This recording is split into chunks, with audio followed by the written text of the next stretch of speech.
শরণ পুতুল তোমাকে পেমা হালিমা আনন্দে ভরে দুই হাতে করে বুকেতে করে মা হালিমা। জোরে বলুন সুবহানাল্লাহ। এ বিশ্ব রাসূল এ শরণ পুতুল তোমাকে পেমা হালিমা। দান দুগ্ধ নবীজি পান করেন আর বামটি ছাড়েন দুধ ভাইয়ের তরে। দান দুগ্ধ নবীজি পান করেন আর বামটি ছাড়েন দুধ ভাইয়ের তরে। এই শিশু নবীর হক বিচারে খুশিতে ভরে মা হালিমা। হে বিশ্ব রাসূল এ শরণ পুতুল তোমাকে পেমা হালিমা। যেহেতু আমার ভাইজান হযরত হালিমা সাদিয়ার কিছু ওয়াকিয়া শোনালেন, তার জন্য এই দুটি ছন্দ আমার মনে আসলো, বললাম। কবি বলতেছেন, যত শুকনো গাছে তে খেজুর এলো, দুধেতে ভরা ছাগল পেলো। জোরে বলুন সুবহানাল্লাহ। যত শুকনো গাছে তে খেজুর এলো, দুধেতে ভরা ছাগল পেলো। আজব কি ঘটনা দেখতে পেলো, বাড়িতে ফিরে মা হালিমা। এ বিশ্ব রাসূল এ শরণ পুতুল তোমাকে পেমা হালিমা। আনন্দে ভরে দুই হাতে করে বুকেতে করে মা হালিমা। বিরাদরান ইসলাম, মুআজ্জাজ মুহতারাম সামাইন ইকরাম, আমি আপনাদের সম্মুখে আয়াতে কারিমা আয়াতে শরীফা তেলাওয়াত করেছি। ইয়া আইয়ুহাল্লাযিনা আমানু কু আনফুসাকুম ওয়া আহলিকুম নারা। হে ইমানদার, হে বিশ্বসবর্গরা, তোমরা নিজে বাঁচো এবং নিজের পরিবারদেরকে তোমরা জাহান্নামের আগুন থেকে বাঁচাও। ব্রাদার, ছোট ছোট নেকির কাজগুলোকে আমরা ছেড়ে আজকে আমাদের ছেলে মেয়েদেরকে আমরা একেবারে শরীয়ত থেকে দূরের দিকে সরিয়ে দিচ্ছি। আজকে আমার ছেলেরা বড় দুঃখের কথা, যখন বিবাহ পড়াতে যায় সঠিকভাবে কলমাটাও পড়তে পারে না। বলি লা ইলাহা ইল্লাল্লাহ, বলছে লা ইলাহা ইল্লাল্লাহ, সঠিকভাবে কলমাটাও পড়তে পারে না। এটা বিশাল একটা দুঃখের কাজ। আপনি আপনার ছেলেকে ডাক্তার বানান, মাস্টার বানান, ইঞ্জিনিয়ার বানান, প্রফেসর বানান, ইসলাম তাতে আপনাকে বাধা দেয়নি। কিন্তু আমার নবীজি বলেছেন, তোমার ছেলেকে তুমি ইসলামিক শিক্ষাটা দাও, যাতে করে তুমি চলে যাওয়ার পরে তোমার জন্য আল্লাহর দরবারে দুইখানা হাত উঠিয়ে আল্লাহর দরবারে বলতে পারে, আল্লাহ আমার মা চলে গেছে, আল্লাহ তুমি আমার মাকে জান্নাতবাসী করো। তোমার জন্য একটি কোরআনের তেলাওয়াত করে যেন তোমার ইশালে সব করতে পারে।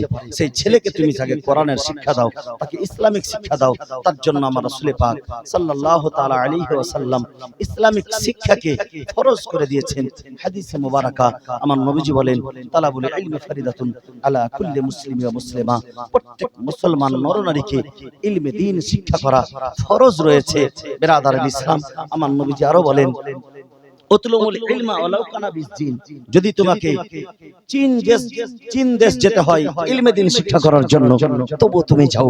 বিরাদারান ইসলাম, মুআজ্জাজ মুহতারাম, এবং আমার নবীজি গুরুত্বপূর্ণ একটি কথা বলেছেন।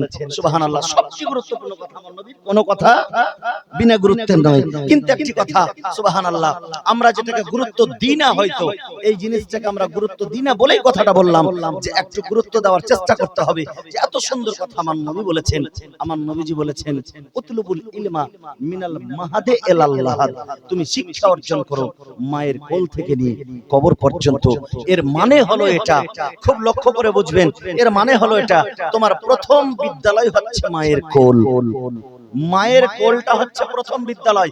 সেই মা যদি তোমাকে ভালো আদর্শবান সন্তান বানায় তো বানাতে পারবে।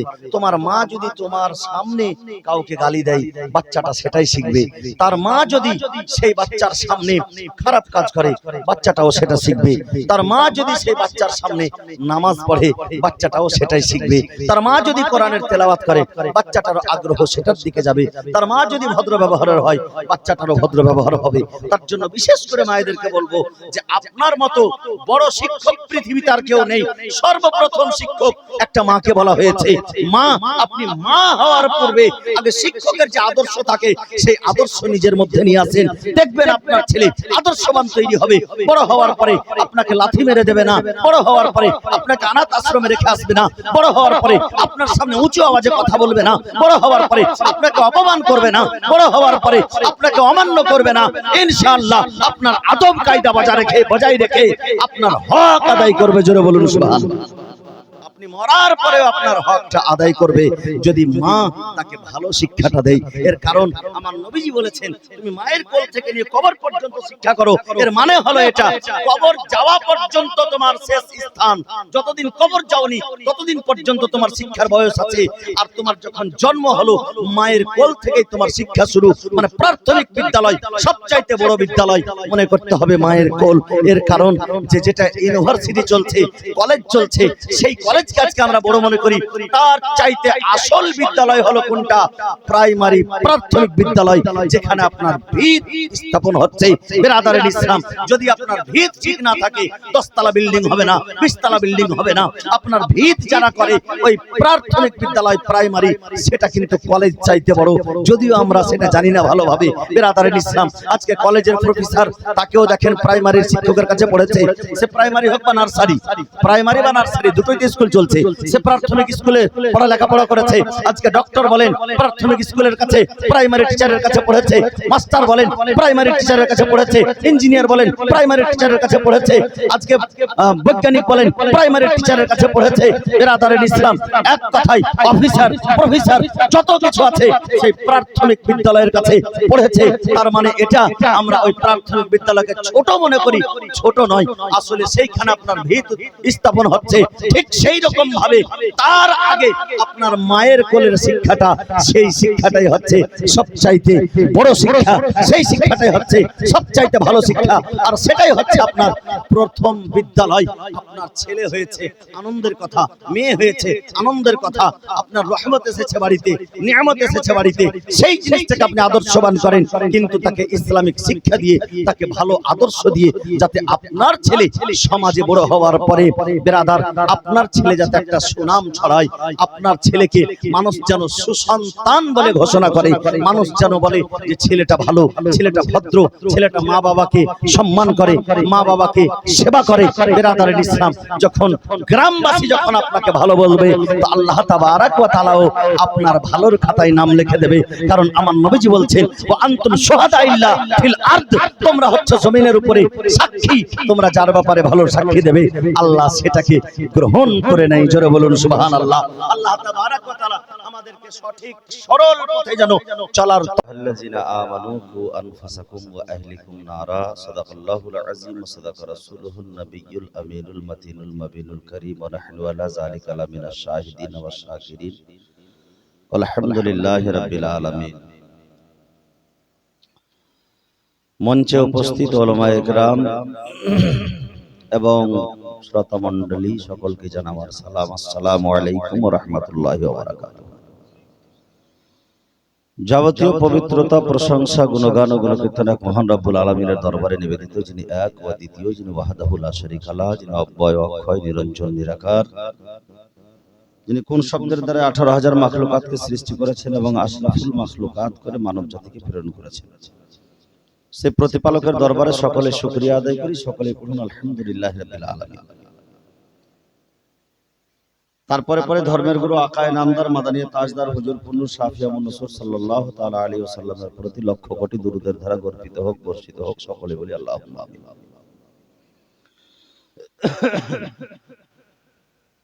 খুব সংক্ষিপ্ত সময়, কারণ যে অনেকক্ষণ ধরে আপনারা বক্তব্য শুনছেন, রাত গভীর হয়ে গেছে। আর যাই হোক, নিমন্ত্রণ ছিল বলে শেষের দিকেও আসতে হলো, আসলাম। আর ভাইজান বক্তা সাহেব আরেকজন দাদা শাহির ইসলাম ছিল, গোলাম ইয়াসিন সাহেব। গোলাম ইয়াসিনকে আমি দাদাই বলি, কারণ ছোট ভাইয়ের নাম নুর আলম, আমারও নাম নুর আলম, আমার থেকে বয়সও বড়। যাই হোক, দীর্ঘক্ষণ ধরে কোরআন হাদিসের বক্তব্য এবং নাত গজল সবই কিছু শুনলেন। শেষের দিয়ে কিছু মাসলা মাসাইল শোনার জন্য আহ্বান করলেন। যাই হোক, আজকের এই অনুষ্ঠান আকিকাকে কেন্দ্র করে, তাই না? আমি আয়াতে কারিমা আয়াতে শরীফা তেলাওয়াত করেছি, ইয়া আইয়ুহাল্লাযিনা আমানু কু আনফুসাকুম ওয়া আহলিকুম নারা। হে ইমানদারগণ, হে বিশ্বের মুসলমান বর্গরা, তোমরা নিজে বাঁচো এবং নিজের পরিবারদেরকে বাঁচাও জাহান্নামের আগুন থেকে। জাহান্নামের আগুন থেকে বাঁচাতে গেলে ছোট থেকে নিয়েই সেই বাচ্চাকে যে আদর্শ দিয়ে লালন পালন করতে হবে, সেগুলো আমাদের শরীয়তে মাসলাতে লেখা আছে। আমাদের মধ্যে কিছু দুর্বল পয়েন্ট, শেষের দিকে বক্তব্য না, নসিহতমূলক 2-4-5 মিনিট। দুর্বল পয়েন্ট এটাই যে আমরা ছোট থেকে একটা বাচ্চাকে যে শিক্ষা দেওয়ার প্রয়োজন, যেগুলি কাজ করা প্রয়োজন, সেগুলি কিন্তু আমরা করছি না। যখন বাচ্চা মায়ের গর্ভে আসে তখনই সেই মাকে বিশেষ করে নামাজটা পড়তে হবে। আর যত সম্ভব, খাস করে এখন বর্তমান টেকনোলজির যুগে, বিশেষ করে অ্যান্ড্রয়েড ভার্সন মোবাইল থেকে সেই বাচ্চার মাকে দূরে থাকতে হবে।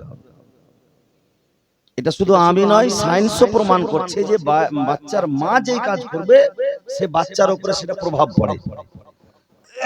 আজ থেকে 900 বছর আগে আমারও আপনার তত সারা বিশ্ব জগতের যিনি পীর, পীরানে পীর দাস্তাগীর রওশন জমির বড় পীর আব্দুল কাদের জিলানী ও গিলানী রাদিয়াল্লাহু তাআলা আন, মায়ের গর্ভ থেকে কোরআনের হাফিজ হয়ে এসেছিলেন। জোরে বলুন সুবহানাল্লাহ। আগামী শনিবারই তার ফাতিহা। তো মায়ের গর্ভ থেকে হাফিজ হয়ে আসলেন, এই কথাটাকে সায়েন্সরা মানবে না, যারা বৈজ্ঞানিক তারা মানবে না। মায়ের গর্ভ থেকে কিভাবে সে হিফজ করে আসতে পারে? কিন্তু এখন টেকনোলজির যুগে রিসার্চ করতে করতে করতে করতে বেরিয়েছে যে মা যখন বাচ্চা গর্ভে থাকে, তো মা যেই কাজটা করে সেই কাজটা বাচ্চার উপরে প্রভাব পড়ে, ফলে সেই বাচ্চাটাও ওই দিকেই ধাবিত হয়। তো বড় পীর আব্দুল কাদের জিলানীর আম্মা জান কোরআনের তেলাওয়াত করতেন, শুদ্ধ তেলাওয়াত। আর বড় পীর আব্দুল কাদের জিলানী মাদার জাত ওয়ালি, মানে মায়ের পেটের ওয়ালি। উনি বড় হওয়ার পরে ওয়ালি হয়েছেন তা নয়, মায়ের পেট থেকে ওয়ালি হয়ে এসেছেন। তা বলে বড় পীর আব্দুল কাদের জিলানী রাদিয়াল্লাহু তাআলা আনহু মায়ের পেটেই কোরআন শুনে শুনে মুখস্থ করে হাফিজ হয়েছিলেন। জোরে বলুন সুবহানাল্লাহ। বড় পীর আব্দুল কাদের জিলানীকে বলা হয়েছিল, তুমি ওলি কখন হয়েছিলে একটু বলো তো। বড় পীর আব্দুল কাদের জিলানী রাদিয়াল্লাহু তাআলা আনহু বলেন, যখন আমি ছোট বাচ্চা প্রথম মক্তবে যাই, এই যে মক্তব আপনাদের খোলা আছে, বলে প্রথম যখন মক্তবে যাই তা আমি শুনতে পেয়েছিলাম কেউ যেন আওয়াজ দিচ্ছিল, ইফসাহু লিওয়ালি আল্লাহ, অর্থাৎ আল্লাহর ওলির জন্য জায়গা ছেড়ে দাও। জোরে বলুন সুবহানাল্লাহ। আমি তখনই ছোটবেলায় বুঝেছিলাম যে আমি আল্লাহর ওলি হব। জোরে বলুন আলহামদুলিল্লাহ। সেই টেকনোলজির যুগে এখন বর্তমানে বলা হচ্ছে যে মায়েদের উপরে সেটা প্রভাব পড়ে। যখন সন্ধ্যা লাগে আপনাদের এই মডেলে, অন্যান্য জায়গাতেও দেখবেন কমসে কম 20 থেকে 25টা 30টা মায়েরা গিয়ে ছোট বাচ্চাকে নিয়ে দাঁড়িয়ে দাঁড়িয়ে নামাজ পড়ার পরে আল্লাহ যতটুকু তৌফিক দেয় কোরআনের আয়াত তেলাওয়াত করে তাদেরকে ফুঁক দিই। তো মুলবির ফুঁকেও তার মাথা ঠান্ডা হয় না, আর কানে মোবাইল লাগান চুপ। কারণ যে মা পেটে থাকতে ওকে মোবাইল শিখিয়ে দিয়েছে, মুলবির ফুঁকও কাজ করে না। তো মা যখন পেটে বাচ্চাটা থাকবে অন্তত তখন কিছু ভালো কাজ করিয়েন, যাতে আপনার সন্তানটা ভালো সন্তান তৈরি হয়। এটা মায়েদের ক্ষেত্রে নসিহত। বাচ্চা যখন জন্ম হবে সর্বপ্রথম যে বাচ্চাকে শেখানোর প্রয়োজন, যখন বাচ্চার ভাষা বের হবে, মুখ ফুটবে, সেই সময় বলা হয়েছে, আমার নবী বলেছেন যে তাকে আল্লাহ কথাটা শেখান। যেটা বলেন সুবহানাল্লাহ। আচ্ছা, আল্লাহ কথাটা যখন আপনি শিখাবেন, তো আল্লাহ পাক কত দয়ালু যে বাবা এবং মা, মাকে আম্মা বলে, বাবাকে আব্বা বলে। তো ওই ছেলেকে যখন আপনি আল্লাহ কথাটা শিখাবেন, তো ছেলেটা সম্পূর্ণ আল্লাহ বলতে পারবে না। আল্লাহ তখন তার মুখে আব্বা না তো আম্মা কথাটা ফুটিয়ে দেবে। জোরে বলুন সুবহানাল্লাহ। আপনি আল্লাহর নাম নিতে শিখান, আল্লাহ আপনার সম্মান করতে শিখিয়ে দেবে। জোরে বলুন সুবহানাল্লাহ। আজকে ছেলেরা বাপ মাকে মানে না, অমান্য ছেলে, অবাধ্য ছেলে। আপনি ছোটতে তাকে আল্লাহর নামটা শিখিয়ে দিতেন, তো আল্লাহ আপনার সম্মানটা তার মনে ছোটবেলায় বসিয়ে দিত। আপনি শিখাননি। আমার নবী সাল্লাল্লাহু তাআলা আলাইহি ওয়াসাল্লাম যখন হযরতে হুসাইন রাদিয়াল্লাহু তাআলা আনহু 7 দিনের সন্তান, তখন তার নাম রেখে নামকরণ করে তার জন্য আকিকা করেছিলেন। আকিকা করেছিলেন, তার জন্য নাম রেখেছিলেন, অপেক্ষা করছিলেন আল্লাহ তাবারাক ওয়া তাআলার ওহীর, যে আল্লাহ এই বাচ্চার নাম রাখবে, তখন আমি রাখবো। হযরতে জিবরিল এসে নাম বললেন শাব্বির। আল্লাহু আকবার। শাব্বির মানে হুসাইন, সাব্বার মানে হাসান। শাব্বির ও সাব্বার দুটি নাম রাখলেন। আল্লাহু আকবার। এই দুটি নাম হযরতে হাসান ও হুসাইনের রাখা হলো। হযরতে হুসাইন রাদিয়াল্লাহু তাআলা আনহুর আকিকা করলেন 7 দিনে। আর 7 দিনে আকিকা করাটা সুন্নাত। যদি কেউ 7 দিনের পরেও করে তবুও যায়। এখন ইন্টারনেটের যুগ, অনেকেই বলে 7 দিনেই আকিকা করতে হবে। যেমন আব্দুর রাজ্জাক বিন ইউসুফ, এর মতো তো পাগলা মৌলভী নাই, লাগামহীন মৌলভী, যেটা মন সেটা ফতোয়া মনে আসছে বলে দিচ্ছে, মনে হচ্ছে নিজের বাপের ঘরের ফতোয়া। আকিকা হচ্ছে জানের ফিদিয়া। মৃত্যু ব্যক্তির জন্য আকিকা নাই, জীবিতর জন্য। যখন আকিকা করে তো ইমাম সাহেবরা সে দোয়া পড়ে, লাহমুহা দামুহা বিদামিহি লাহমুহা বিলাহমিহি জিলদুহা বিজিলদিহি শা'রুহা বিশা'রিহি। তার মানে হলো এটা রক্তের বদলে রক্ত, মাংসের বদলে মাংস, আজমুহা বিআজমিহি, হাড্ডির বদলে হাড্ডি, চামড়ার বদলে চামড়া, চুলের বদলে চুল।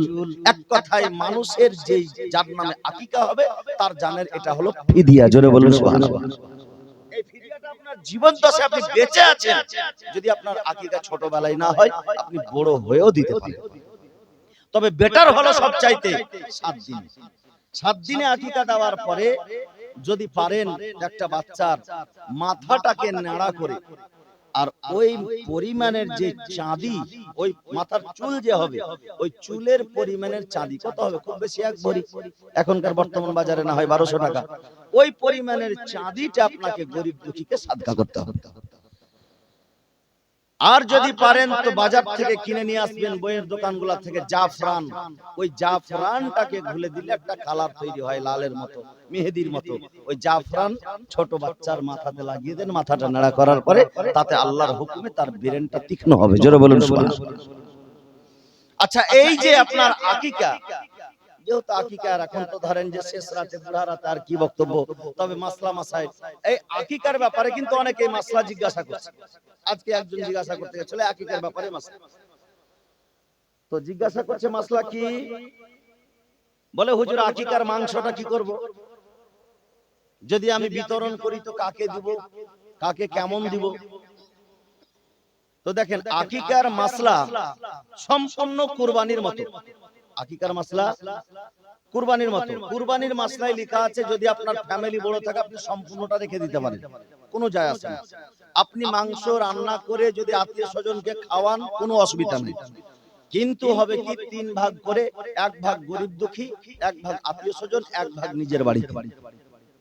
এবার যদি আপনি মনে করেন যে আমি সুন্দর করে রান্না করে গরিব দুঃখী আত্মীয় স্বজন সবাইকে ডেকে খাওয়িয়ে দেবো, খাওয়াতে পারেন, জায়েজ আছে, কোনো অসুবিধা নেই।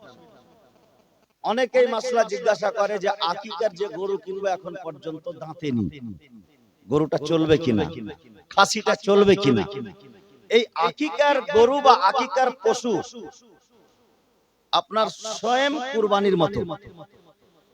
এর কুরবানির মাসলা যেটা আমরা বলি যে দাঁততে হবে বা দাঁতা গরু লাগবে, এর কারণ হলো একটা, যারা গরুর কাজ করে বা গরুর ব্যবসা করে তাদেরকে জিজ্ঞাসা করবেন গরু 2 বছরের আগে দাঁতে না, তার জন্য এটা দাঁতার কথা বলি আমরা, কিন্তু শরীয়তে যেটা বয়স সেটা ছাগল হলে 1 বছর লাগবে, 1 বছরের 1 দিন কম হলে চলবে না। গরু হলে 2 বছর লাগবে, 2 বছরের একদিন কম হলে চলবে না। মহিষ হলেও 2 বছর লাগবে। যদি উট হয় তো উটের জন্য 5 বছর, উটের জন্য 5 বছর লাগবে। উট 5 বছরের আগে দাঁতে না, গরু এবং মহিষ 2 বছরের আগে দাঁতে না, ছাগল এবং ভেড়া 1 বছরের আগে দাঁতে না। এটা 1 বছর বয়স লাগবে।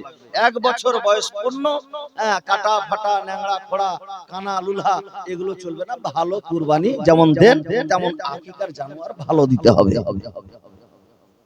ঠিক সেই রকম ভাবে অনেকে মাসলা জিজ্ঞাসা করতে যায়, বলে দরগাতে একটা খাসি রেখেছি মানত, তো খাসিটা কিনেছি, বড় হস্ত পুষ্ট আছে কিন্তু খাসিটা দাঁতেনি, চলবে কি? আমি দরগার জন্য খাসি দাঁতা প্রয়োজন নাই, 1 বছরও প্রয়োজন নাই।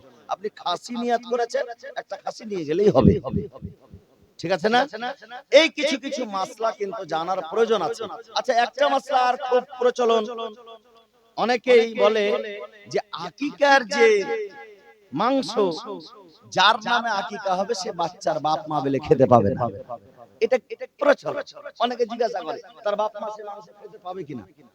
তার বাপ খাবে, তার মা খাবে, দাদা দাদি খাবে, 14 গোষ্ঠী খাবে, কোনো অসুবিধা নাই, শরীয়তে জায়েজ। যেমন কুরবানির মাংস আপনার নামে কুরবানি হলে আপনার বাপ দাদা সবাই খেতে পারে, ঠিক সেরকম আকিকা আপনার বাচ্চার নামে হবে, আপনিও সুন্দর করে আগ্রহ করে খান, সেটি মাংস আপনি খেতে পারেন, কোনো অসুবিধা নাই। তো এই আকিকা দেওয়াটি হচ্ছে রাসূল পাক সাল্লাল্লাহু আলাইহি সাল্লাম যেহেতু দিয়েছেন নামাসার নামে, আমার নবীজির সুন্নাত, নবীজি এই কাজটা করেছেন।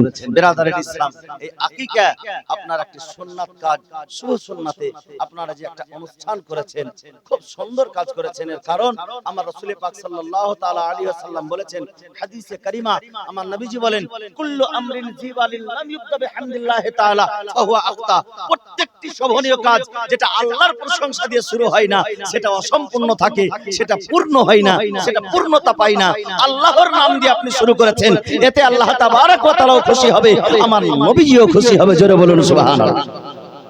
বিরাদারের ইসলাম, মুআজ্জাজ মুহতারাম সামাইনে কেরাম, আজকে বিরাদার আমরা সেই মুসলমান, আমরা নেকির কাজগুলিকে, ভালো কাজগুলিকে আমরা সঠিকভাবে করি না, আর ছোট ছোট জিনিস ভুল করার জন্য আজকে দেখেন আমাদের বাড়িতে বরকত নেই, আজকে আমাদের জীবনে শান্তি নেই।